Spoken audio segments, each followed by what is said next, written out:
Hey guys, welcome back to Fruitopia. I'm just having a break after spending the last hour wandering around the garden and doing my daily checks, and also after having filmed several videos that viewers had upon request. Hope you enjoyed those videos. And whilst I was wandering around the garden, the courier arrived with my latest trees, which I wasn't planning on buying, guys. But that's what happens when you live in the moment or living spontaneously. Check out the wind. Today's a typical windy Melbourne day. Even in summer, every season, we get these winds. And not my favorite, especially with tall bananas that are shaking and moving. Not fun. So here's today's delivery from Ross Creek Tropicals.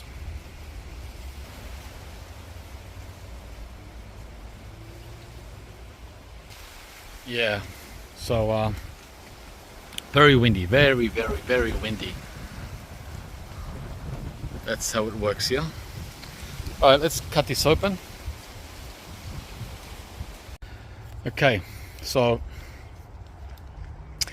it looks like we have 3 trees from Ross Creek. So as you can tell from the leaves, we're looking at mango trees, right? This one's a mango and this one's a mango. Look at the difference in the leaves. Wow, night and day. Like 2 different species. And then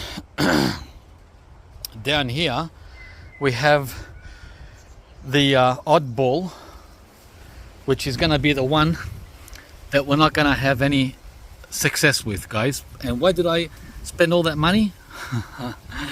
Because I am, what's the word, I just like to put it down, or I like to check it off my bucket list, or put it down to my to-do list, and done and dusted. That at least I had this and tried to grow it, just like I tried purple mangosteen, and I tried durian, and I tried Malay apple. The only one I haven't been silly with has been meringue. I've never tried a meringue here in Melbourne, which has no chance at all. But I've tried Champerjack, or Champerjack, wasn't sure what that was. So what's this? Is that scale on the mango? Wow, it is. Wow, I've got scale on it in the nursery. Okay, let's get that off. Yeah. Okay, so this one here, guys, is very rare. I've never ever seen it available in Australia. It's a Spanish lime, which is strictly tropical, right? And it's in the same cold intolerant. It's just as cold intolerant as sour sop or a sugar apple, which I've had no success with at all. So I have a feeling that I'm not going to have much success with this guy here either, right? But I just wanted to have it in my possession for at least half a year before it carked it. I feel like it's going to make it till at least June, if I'm lucky, July. So I don't have any further hopes for this here in my location. Even though we're in Zone 9B, it's different to Zone 9B in Florida, guys. It's very different. There are people in Florida that say they're in Zone 9B, but they successfully grow soursop in ground, unprotected. To me, that's not Zone 9B, that's Zone 10. to me. So to my friend up in Cairns, Danya, because you're able to grow anything and everything tropical, if you like, you can try this one, unless you already have, so that I can at least have a taste, right? When I'm in my later years, because surely it'll work for you up there, no problem. Okay, so going back to the two mangoes, which do have some chance of success here, at least 50-50. I've tried the King Thai again. I'm going to try again. I could have got this locally. This is very widely available in Melbourne, right? But, well, I'll see how my luck runs with Ross Creek. I don't know why mine died. It should not have died, the one I got locally. So we're gonna try again. This is like take 5. I think I've tried 5 of these already in the last 6 years. And over here we have this one here, which is not labeled. Let's see, what is it? Oh, there it is. Gee, let's have a look. Hang on. Let's see. Up. It's geez, talk about tiny. Keat. This is a Keat mango, right? So that's what we're trying here. Keat and King Thai or Maha Chanook. So guys, they're both grafted. I know that oops, the graft tape is coming off here. Strange. I know that I'm not very successful with grafted mangoes, but we're gonna try, guys. We're gonna try. Wow, check out this graft. It's not very equal in size. The scion and the budwood. Wow, very different diameter. We'll see how we go. That's the King Thai graft there. All right, so what I'm gonna do is figure out now where to plant them. Oh boy. Well, we're not gonna plant the Spanish lime. That's gonna stay in the pot. But as for the two mangoes, oh boy. Let's see. Yeah, not much room. It's a catch-22 with mangoes because they can't take the sun in their first year. I can't put it in the sun. That's what killed the original King Thai mango that I have here. It died from the hot sun. That's what killed it. This little fella here. That's what killed him. Right? Even though they're tropical, they can't take the sun in their first year. Can you believe it? So the thing is, I want it to be in the sun when it grows up. I don't want it to be in the shade. So I have to plant it in the sun, but shaded with a shade cloth all summer. What a hassle to have to wrap it in a shade cloth in its first year. You don't have to do that with the loquat. I've shown you this before. Yeah, the loquat will get a little bit of damage. This is from 2 weeks ago when we had 37. Look, one leaf. We lost one friggin' leaf on the loquat, right? Because it was uncovered. But with the mango, I lost the whole tree. Look at the difference between the two trees.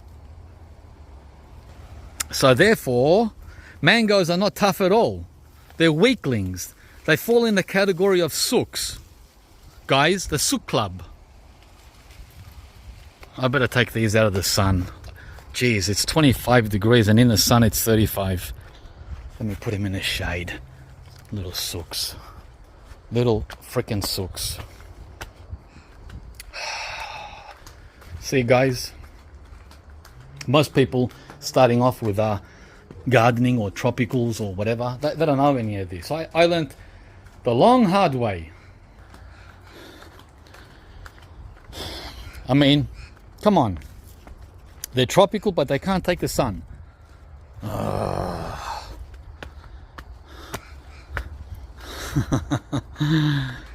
Doesn't sound very tropical to me.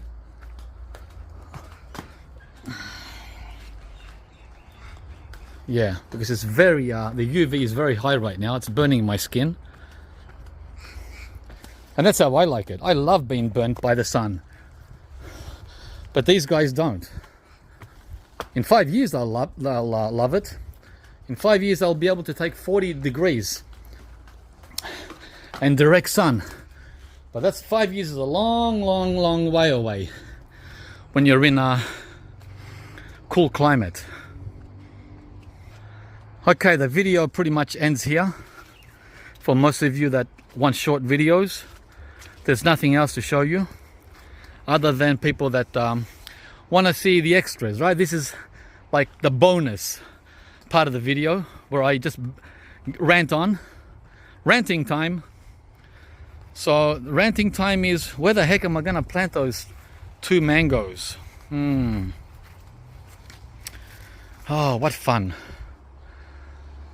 See, and I gotta think of the big trees in the way. If I plant it here, for example, between the lychee and the longan, in between. Then there's the issue of trying to grow between the pomelo and the jabuticaba, right? There's not much room for it to go through. So I got to think of many things, many situations. It would have been great to have put it here where I put the wampy. It would have been good to put one of the mangoes here because there's a lot of room. See, all this is open. All this. And it would have been easy to cover the mango in there with something, right? That would have been one space. But I've had a lot of, I'm jinxed. Let's just use the word jinx.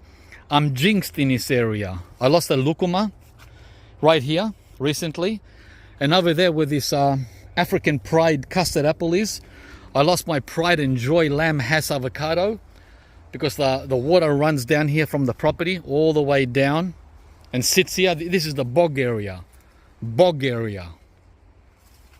So I lost my lamb has avocado. I lost my lucuma.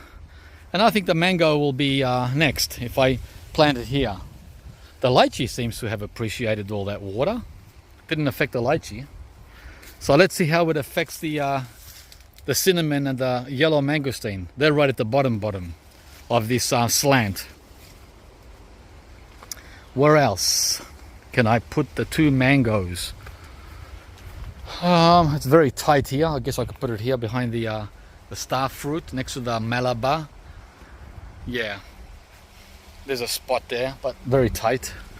Back here with the tropicals. I guess if this what's his name? Kwai Mak doesn't make it, it's still alive. Someone asked me recently about the Kwai Mak. Here it is here. There it is. I think it was Marissa. It's alive, but it's bare. Doesn't have a single leaf on it. But it's all green all the way from the top to the bottom. That would have been a great spot for a mango, right? Because it's in full sun, and it can grow out between the Rollinia and the Sapodia. So there's one potential space. If this, if I don't know what this is gonna do. I don't know. It's taken up valuable real estate. Another space I've got is right here next to the fence. Between the greenhouse, the fence, and these bananas. Right there where the wood is. Right in here. I can put a mango right there. Right? And this also gets full sun and it gets wind protection from this soon to collapse fence. Yeah, this doesn't have long life. This is the corner of the property, by the way. Can you hear the wind? Wow. Bang, bang, bang. Thank you, ma'am. Very, very windy. Very windy, guys. Yeah, so that's vacant right now. I can put one of them there at the risk of bananas collapsing onto it. There's always something, right? Where else? In here, what can I do in here? We've got all these shorties. The jabuticaba, another sapodia, another star fruit, the papaya, the green sapote. Not much room here, guys, to do anything. Cherry moya seedling, dwarf bananas, all that sugarcane that's collapsed from the wind. Havoc. The wind has caused havoc here. This is all wind damage over the last 3 months during spring. Where else? Wind, guys. I got all these obstacles, continuous challenges, but I'm still marching forward, right? I'm not giving up. So I can't see anywhere else where I can put the mangoes. I've got the chompu longan here, which is doing great, right? Don't want to bother him. I don't want to bother the black sapote. I don't want to bother the persimmon. Right. Oh, there's some room in here. I guess I can put a mango. Hang on.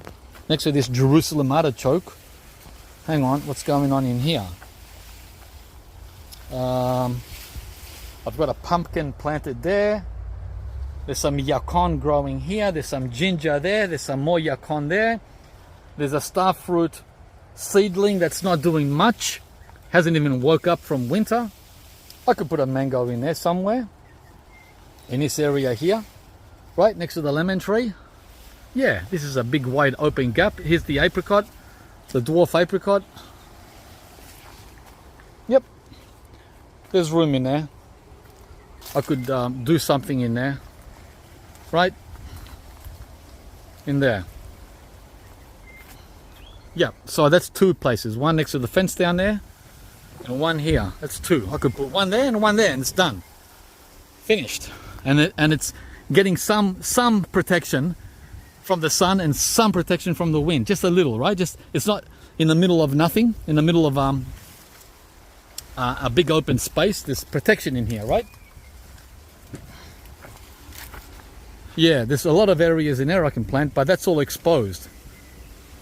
Just like the king Thai, it'll be gone with the heat that's coming over the next 3 months.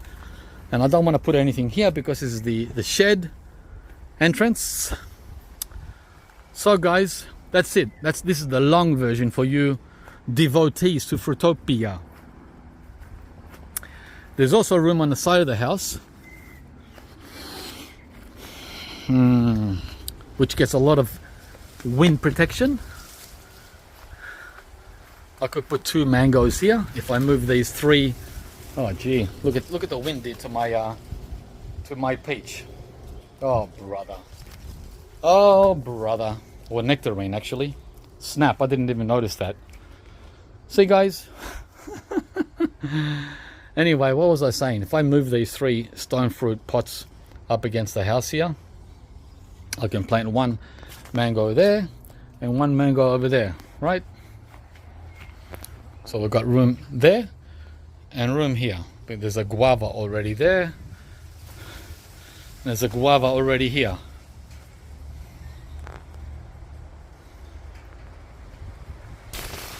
Okay, we're done. If you enjoyed the video, guys, give me a like and wish me luck too for the Spanish lime. I've always wanted to have that the last 5-6 years, but I never saw it available. And Ross Creek got limited edition, a limited amount, and I snapped it up as ASAP. I was going to get 2 of them. Remember my 2 rule? Get 2 instead of 1. Oh, there's my sidekick. Hey, how you doing? Good. Oh, awesome. We'll leave in around 40 minutes. Okay. So that's it, guys. We're gonna head off now and do some more Christmas shopping. Have a great day and subscribe to the channel if you haven't, and we'll see you from the next one. Bye bye now.